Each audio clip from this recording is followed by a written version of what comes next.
Сигурно се е случвало, ако сте играли някога игри на късмета, онова усещане, знаете, когато сте в серия от печалби и просто се чувствате, непобедими. Но замисляли ли сте се, че това усещане може да е просто един психологически капан? Точно това ще разгледаме днес – заблудата за така наречената гореща ръка. И ето го и въпросът. Защо, когато сме в такава печеливша серия, сме склонни да рискуваме повече? Усещането е наистина мощно, нали? Почти универсално.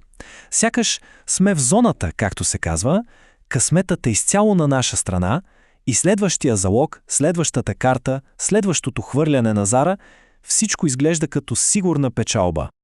Точно това чувство, тази увереност, ни тласка към по-големи, понякога и много по-големи рискове.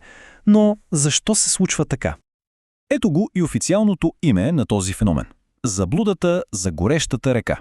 Това е най-просто казано погрешното вярване, че ако някой има успех, то шансът му за още успех веднага след това е по-голям. Интересното е, че терминът идва от баскетбола. Знаете, когато някой играч просто не може да пропусне кош. В хазарта обаче това се превръща в нещо друго. Във вярата, че една печеливша серия почти гарантира следваща печалба. Да, ама студената логика на науката има да каже нещо съвсем различно по въпроса. И тук виждаме един истински сблъсък. От едната страна е интуицията. Онова силно, почти физическо усещане е, че сме в серия и просто няма как да загубим. А от другата страна стои студената, непоклатима математическа истина. А тя казва, че миналите резултати нямат абсолютно никакво значение за бъдещите, когато говорим за случайни събития. Точно в този конфликт между чувството и факта се крие цялата същност на заблудата. И нека го кажем съвсем ясно. В игрите на истинска случайност всеки един резултат е напълно независимо събитие. Това е ключовия факт.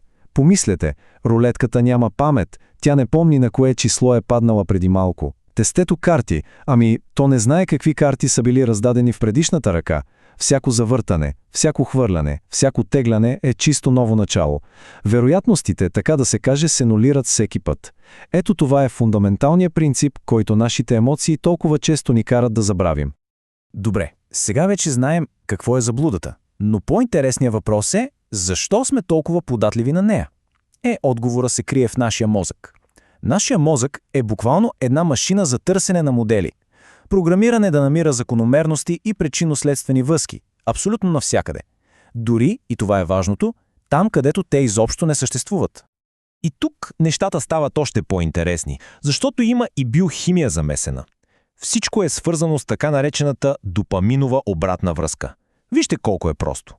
Първо, случва се някаква серия от печалби. Второ, мозъкът ни реагира, като освобождава допамин. Това е химикалът на удоволствието, на наградата. Трето, това приятно усещане затвърждава, направо циментира вярата, че сме в серия. И какво следва от това? Четвърто, в търсене на още от тази допаминова награда, започваме да поемаме все по-големи и по-големи рискове. И ако някой все още се съмнява, научният консенсус по въпроса е, меко казано, железен. Откъдето и да го погледнем, резултатът е един и същ. Статистическите анализи на милиони игри, те потвърждават, печелившите серии са просто случайност. Мозъчните сканирания, да, те показват точно този прилив на допамин в центровете за награда. Поведенческите експерименти, те доказват, че хората винаги залагат повече след печалба. И накрая математиката. Математиката е абсолютно категорична за независимостта на събитията. Всички пътища водят в една посока. Заблудата е реална и има научно обяснение. Но чакайте, има и още. Не е само търсенето на модели. Мозъкът ни залага и други капани. Единият се нарича селективна памет. Замислете се, много по-лесно и ярко помним онази вълнуваща серия от 5 поредни печалби, отколкото десетките скучни единични загуби, нали? Освен това, създаваме си и илюзия за контрол. Когато духаме за ровете за късмет или избираме нашите щастливи числа, ние се опитваме да контролираме нещо, което е, напълно извън нашия контрол. Добре, разбрахме психологията и биохимията зад всичко това. Но сега идва най-важната част. Какви са реалните последствия? Да преминем от теорията към практиката и да видим как това погрешно вярване води до съвсем реални и рискови залози. Как точно тази илюзия влияе на поведението в казиното или пред компютъра? Тук виждаме една много ясна верижна реакция. Погледнете, вярата в горещата ръка ни мотивира да увеличаваме залозите. Реалният риск – очевидно много по-големи финансови загуби. Или пък друго, свръхувереността от няколко печалби ни кара да игнорираме предварително зададените лимити и резултатът може да бъде сериозни финансови проблеми.